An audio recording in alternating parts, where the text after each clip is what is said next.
आपका स्वागत है मेरे चैनल लर्न विद स्विस में। आज हम जानेंगे वर्णों का स्वरूप और उच्चारण। देखो, वर्ण उस मूल ध्वनि को कहते हैं जिसका खंड ना हो। वर्ण किसे कहते हैं ना, जिसकी खंड ना हो उसे हम वर्ण कहते हैं।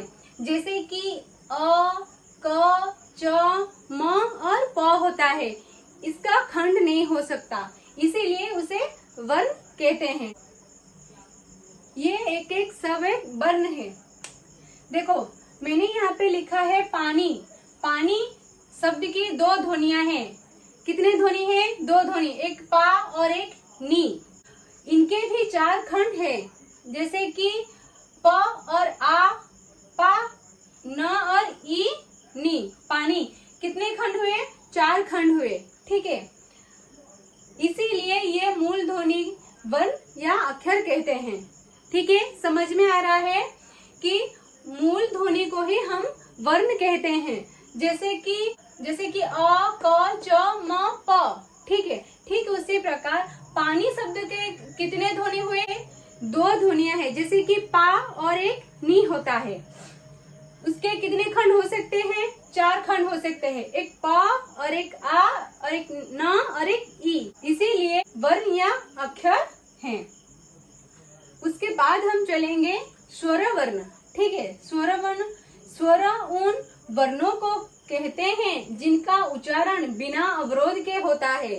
स्वर हम किसे कहते हैं ना, जिसके उच्चारण करते समय हम बिना रुकावट के वो स्वरों का उच्चारण करते हैं, उसे हम स्वर कहते हैं। ठीक है, मात्राएं स्वरों के ही होते हैं। जो मात्राएं होती है, जैसे कि आ की मात्रा, उ की मात्रा, ई की मात्रा, उन जो मात्रा होते हैं वो किसकी होती है? वो स्वरों के ही होती है।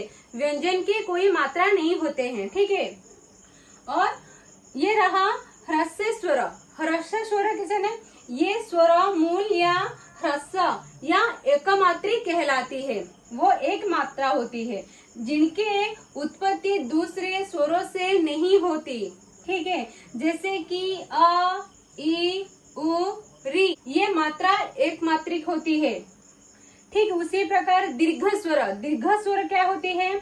जिस मूल या ह्रस्व को उसी स्वर के साथ मिलने से जो स्वर बनती है उसे हम दीर्घ स्वर कहलाते हैं। ठीक है, जैसे कि देखो, ये आ हुआ है, अ मिलकर आ हुआ है, ई मिलकर ई हुआ है, उ मिलकर उ हुआ है। ठीक उसी प्रकार ए, अ और ई मिलकर ए हुआ है, और ऐ, अ और ए मिलकर ऐ हुआ है, और ओ कैसे हुआ है? अ और ओ मिलकर ओ हुआ है। इनके उच्चारण में दो मात्राएं का समय लगता है, इसीलिए वो दीर्घ स्वर कहलाते हैं। ठीक है, देखो अब हम आते हैं व्यंजन वर्ण के पास। व्यंजन की मात्राएं नहीं होती, स्वरों के जैसे होते हैं मात्राएं, व्यंजन की मात्राएं नहीं होती। व्यंजन स्वरों के सहारे चलते हैं। जैसे कि स्वर वर्ण बिना सहायता के बोले जाते हैं, पर जो व्यंजन होते हैं वो स्वरों के सहारे ही बोले जाते हैं। ठीक है, कोई भी वर्ण मुंह के भिन्न भिन्न भागों में बोले जाते हैं, इन्हें उच्चारण के स्थान कहते हैं। जो वर्ण होते हैं, सारे स्वर और व्यंजन वर्ण होते हैं, वो मुंह के अलग अलग स्थान पर बोले जाते हैं, इसीलिए ये क्या होता है? मुंह के उच्चारण स्थान होते हैं। ठीक है, देखो क्या होता है? एक कंठ होता है, तालव्य होता है, मूर्धा होता है, दांत होते हैं, ओठ होता है और एक नाक होता है। इसी के सहारे हम सब वर्ण को उच्चारण करते हैं। पहले हम जानते हैं कंठयुग। कंठ और निचली जीभ, कंठ और निचली जीभ के स्पर्श से बोले जाने वाले वर्ण, जैसे कि अ, आ और क वर्ग होता है। क वर्ग में क्या क्या होता है? जैसे कि क, ख, ग, घ, उ होता है। ठीक, अ, आ और क से लेकर उ तक सारे, और ह और विसर्ग, ये सारे कहाँ से बोले जाते हैं?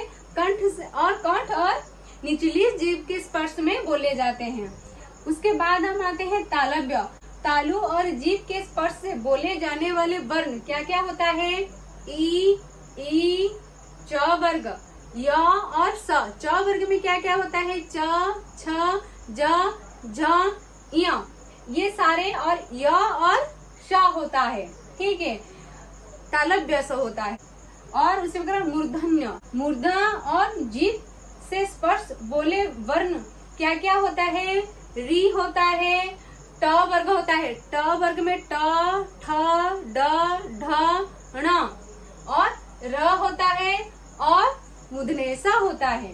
ठीक उसी प्रकार दंत, दंत, दांत और जीभ के स्पर्श से बोले जाने वाले क्या क्या वर्ण होते हैं? त वर्ग होता है। जैसे कि त वर्ग में क्या क्या होता है? त, थ, द, ध, न होता है। उसके बाद र होता है और स होता है। वो कहाँ बोले जाते हैं? दांत के स्पर्श से। और ओष्ठ, दोनों ओंठ के स्पर्श से बोले जाने वाले वर्ण उ, उ, प वर्ग। प वर्ग में प, फ, ब, भ, म होता है। ये सारे वर्ग ओंठ, दोनों ओंठ के सहारे बोले जाते हैं। और कंठ तालव्य, कंठ और तालव्य, जैसे कि कंठ और तालु में जीभ के स्पर्श से बोले जाने वाले वर्ण ओ, औ होता है। ठीक उसी प्रकार दंतस्थ, जैसे कि दांत और जीभ और ओंठों के कुछ योग से क्या क्या दांत होता है और जीभ होता है, और ओठ के स्पर्श से बोले जाने वाले वर्ण क्या होता है? व होता है। व क्या होता है? दांत, जीभ और ओठ के स्पर्श से व बनता है। देखो, ब और वो का उच्चारण, व का उच्चारण स्थान दंतोष्ठ है, जैसे अर्थात दांत और जीभ ओठ के कुछ संयोग से व का उच्चारण होता है। ब का उच्चारण दो ओंठ के मेल से होता है। उसके बाद हम आते हैं स। देखो, अब हम आते हैं स, श, स का उच्चारण। ये तीनों ऊष्म व्यंजन हैं, क्योंकि इन्हें बोलने से सांस की ऊष्म चलती है। ये संघर्षीय व्यंजन है, इसीलिए ये ऊष्म व्यंजन कहा जाता है। देखो, ये तालव्य वर्ण है, इसे तालव्य वर्ण कहा जाता है। और ये स मूर्धन्य वर्ण है। ये दोनों का उच्चारण समान होता है। ये स जिह्वा और दांत के उच्चारण से बनती है। मूर्धन्य स सामान्य रूप से स का प्रयोग तत्सम शब्द में होता है। ये जो मूर्धन्य स होता है, ये शब्द कौन से शब्द में? तत्सम शब्द में व्यवहार ज्यादा होता है। और ये तालव्य स वर्ण सामान्य, ये जो वर्ण है सामान्यतः संस्कृत, फारसी, अरबी और अंग्रेजी के शब्दों में पाया जाता है, जैसे कि पशु, अंश, शराब, काश, स्टेशन। ये सारे क्या हुए? ये जो स होता है ये सामान्यतः संस्कृत शब्द होते हैं, फारसी शब्द होते हैं, अरबी शब्द और अंग्रेजी शब्द में पाए जाते हैं। ये तालव्य स। ठीक है, तालव्य स को संस्कृत शब्द, फारसी शब्द, अरबी शब्द और अंग्रेजी शब्द में पाए जाते हैं। ये रहा वर्णों का उच्चारण। और हम मिलते हैं अगले क्लास में।